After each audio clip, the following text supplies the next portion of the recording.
Okay.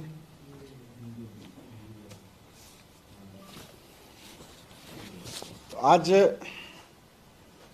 बहुत दुख और बहुत क्षोभ के साथ मैं एक तथ्य आपके सामने रख रहा हूं कि किस तरह से भारतीय जनता पार्टी अपनी गंदी राजनीति में इस हद तक गिर गई है कि वो अब दिल्ली के गरीब बच्चों की एजुकेशन के अच्छी एजुकेशन देने के काम में भी बहुत बुरी तरह से टांग अड़ा रही है, उसको बर्बाद करने के स्तर पे ले आई है।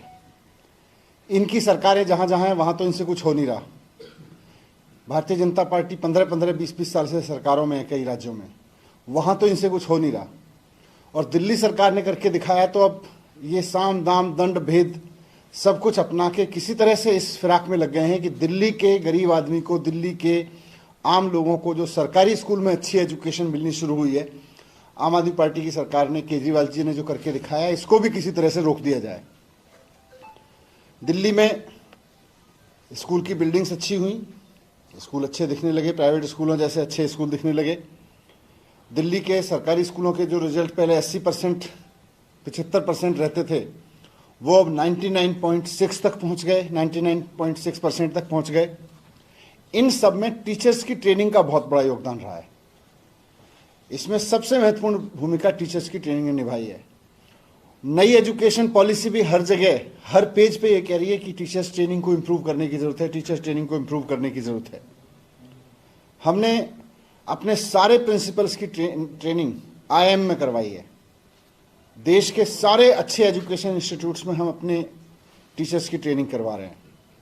और इंटरनेशनल लेवल पर भी हमने अभी तक अपने करीब 1100 टीचर्स भेजे हैं, सिंगापुर, कैम्ब्रिज में, ब्रिटेन में, सिंगापुर में और फिनलैंड में ट्रेनिंग के लिए।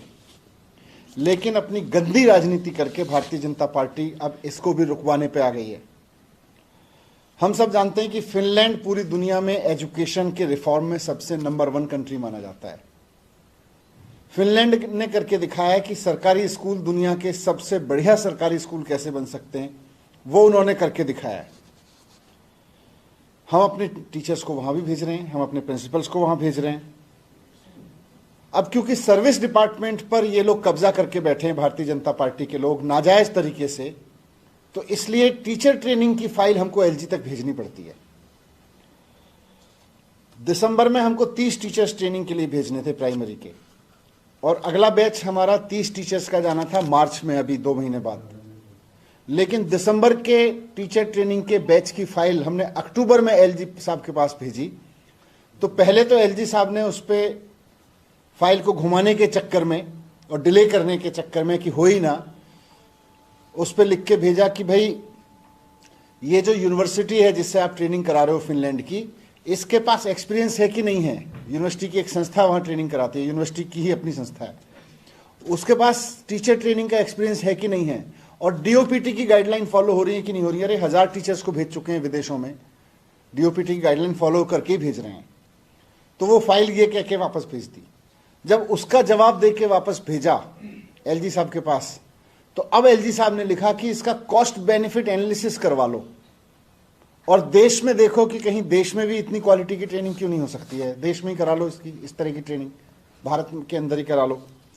अब ये कॉस्ट बेनिफिट एनालिसिस तो सबसे बड़ा महा फ्रॉड कुतर्क है। किसी भी काम को रोकना हो उस पर लिख दो इसका कॉस्ट बेनिफिट एनालिसिस करा लो। आज LG साहब बैठ के अपने दफ्तर में इतने षड्यंत्र रचते हैं रोज। LG के दफ्तर का कॉस्ट बेनिफिट एनालिसिस करा लो, आज ही LG दफ्तर बंद करना पड़ेगा। आप प्रधानमंत्री जी पूरे देश में, दुनिया में घूमते हैं, आप उनकी यात्राओं का कॉस्ट बेनिफिट एनालिसिस करा के देख लो, क्या होगा कॉस्ट बेनिफिट एनालिसिस। हर चीज के अपने फायदे होते हैं। प्रधानमंत्री जी जाते हैं, 2 देशों के बीच में रिलेशन बनते हैं। अब उसको कॉस्ट पे क्या लाओगे जी, 1 करोड़ रुपए खर्च हुआ तो इसका कॉस्ट 1 करोड़ रुपए के रिश्ते बने कि नहीं बने, कैसे कॉस्ट आप तय करोगे। 99% से ज्यादा रिजल्ट हो गए हमारे बच्चे। अब 500 बच्चे JEE में चले गए हर साल, 500 बच्चे नीट क्वालिफाई कर रहे हैं बिना कोचिंग के हर साल। प्राइवेट स्कूलों के पेरेंट्स अपने बच्चों को निकाल के गवर्नमेंट स्कूलों में ला रहे हैं। आप क्या कॉस्ट में, आप देखोगे कि जी 1 लाख रुपए खर्च हुए तो 1 लाख रुपए की कीमत क्या वसूली हुई, क्या कॉस्ट बेनिफिट एनालिसिस होता है। आपके सारे अभी वर्ल्ड इकोनॉमिक फोरम होने वाला है, प्रधानमंत्री भी जाएंगे, सारे भारतीय जनता पार्टी के सीएम अपने परिवारों के साथ वहां पे जाएंगे सरकारी खर्चे पे, सारे मंत्री वहां पे जाएंगे सरकारी खर्चे पे। उसका क्या कॉस्ट बेनिफिट एनालिसिस है? उसको भी कह दो कि वर्ल्ड इकोनॉमिक फोरम वहां पे क्यों जा रहे हो, देश में कर लो, दिल्ली में कर लो, कुछ लिख देना उस पर कुछ, economic forum, world economic forum में जाने की क्या जरूरत है, देश में ही कर लो कुछ। तो अगर आपको दुनिया के साथ चलना है, आज अपने आप को विश्व स्तरीय हमें शिक्षा देनी है अपने बच्चों को, तो अपने टीचर्स को बताना पड़ेगा कि विश्व में हो क्या रहा है, विश्व स्तरीय ट्रेनिंग दिलानी पड़ेगी। ये बीजेपी को समझ में नहीं आता क्योंकि इनका पढ़ाई लिखाई से कोई लेना देना नहीं है, लेकिन जो सरकार कर रही है उसको क्यों रोक रहे हो आप? तो मैं कहना चाहता हूं कि दिल्ली की जनता ने इतने भारी बहुमत से सरकार बनाई है अपनी, और वो सरकार एकमात्र सरकार है जो टीचर्स को भेज रही है।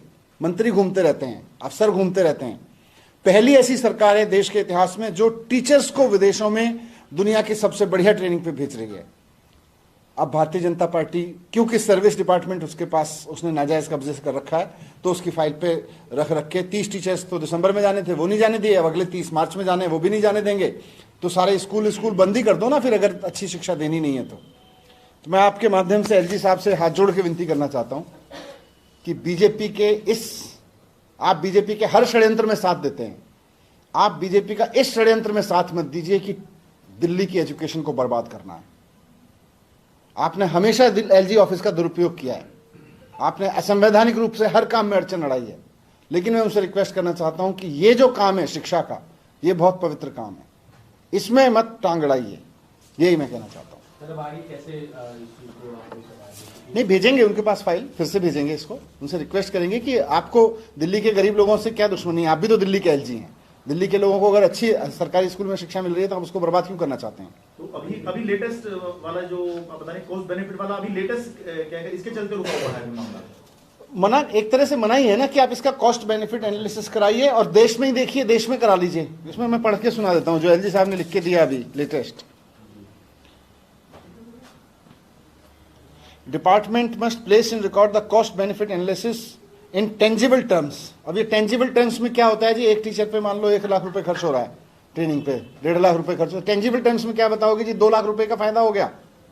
दूसरा, to ensure optimum utilisation of resources it is essential to examine and identify similarly place training programmes in the institutes of excellence within the country.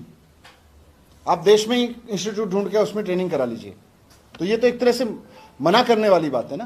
कल सुप्रीम कोर्ट में भी जब सुनवाई चल रही थी सर्विसेज पर, तो सुप्रीम कोर्ट ने भी ये पूछा है केंद्र सरकार से कि दिल्ली में निर्वाचित सरकार होने का मतलब क्या है, कि अगर सारा एडमिनिस्ट्रेशन। सही बात है, अगर टीचर्स की ट्रेनिंग मुख्यमंत्री और मंत्री मिलके अपने टीचर्स को विदेशों में ट्रेनिंग के लिए नहीं भेज सकते, तो फिर आप चुनी हुई सरकार बनाते ही किस लिए हो यहाँ पे?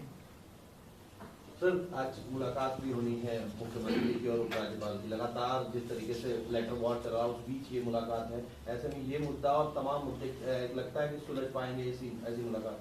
नहीं, अगर एलजी साहब के दिल में जरा भी दिल्ली के बच्चों के लिए थोड़ा बहुत हमदर्दी है या जरा भी उनके लिए है कि मुझे दिल्ली के बच्चों का भविष्य बर्बाद नहीं करना, तो उनको रोकना नहीं चाहिए। मेयर के लिए आपने डेट सजेस्ट किए, मेयर चुनाव के लिए, उस पर कुछ कम्युनिकेशन आया है क्या? नहीं, कल एमसीडी के पास से दिल्ली सरकार के पास फाइल आई थी जिसमें उन्होंने 30 तारीख का सजेस्ट किया था, क्योंकि जो प्रोटेम मेयर साहिबा हैं, जो प्रोटेम प्रेसिडिंग ऑफिसर हैं जिनको शपथ दिलानी है, उनके घर में शायद बच्चे की शादी है और उनकी कुछ और व्यवस्थाएं हैं। तो मैंने एलजी साहब से रिक्वेस्ट किया है कि बहुत लंबा समय हो गया, करीब 8 महीने हो गए हैं बिना इलेक्टेड गवर्नमेंट के एमसीडी में, और डेमोक्रेसी में बिना इलेक्टेड गवर्नमेंट के सिस्टम का चलना ठीक नहीं है। जब संविधान इलेक्टेड गवर्नमेंट की बात करता है तो जल्दी से अब इलेक्टेड, क्योंकि इलेक्शन हो गए हैं और इलेक्शन हुए भी काफ़ी समय हो गए, तो जल्दी से शपथ करा दें, तो जल्दी की डेट दे दें। मैंने उनको कुछ डेट सजेस्ट करके भेजी है। सर, एक सवाल है सर, कांग्रेस ने विपक्षी एकता के लिए कहा है कि सबका स्वागत है अरविंद केजरीवाल जी और ओवैसी को छोड़ के।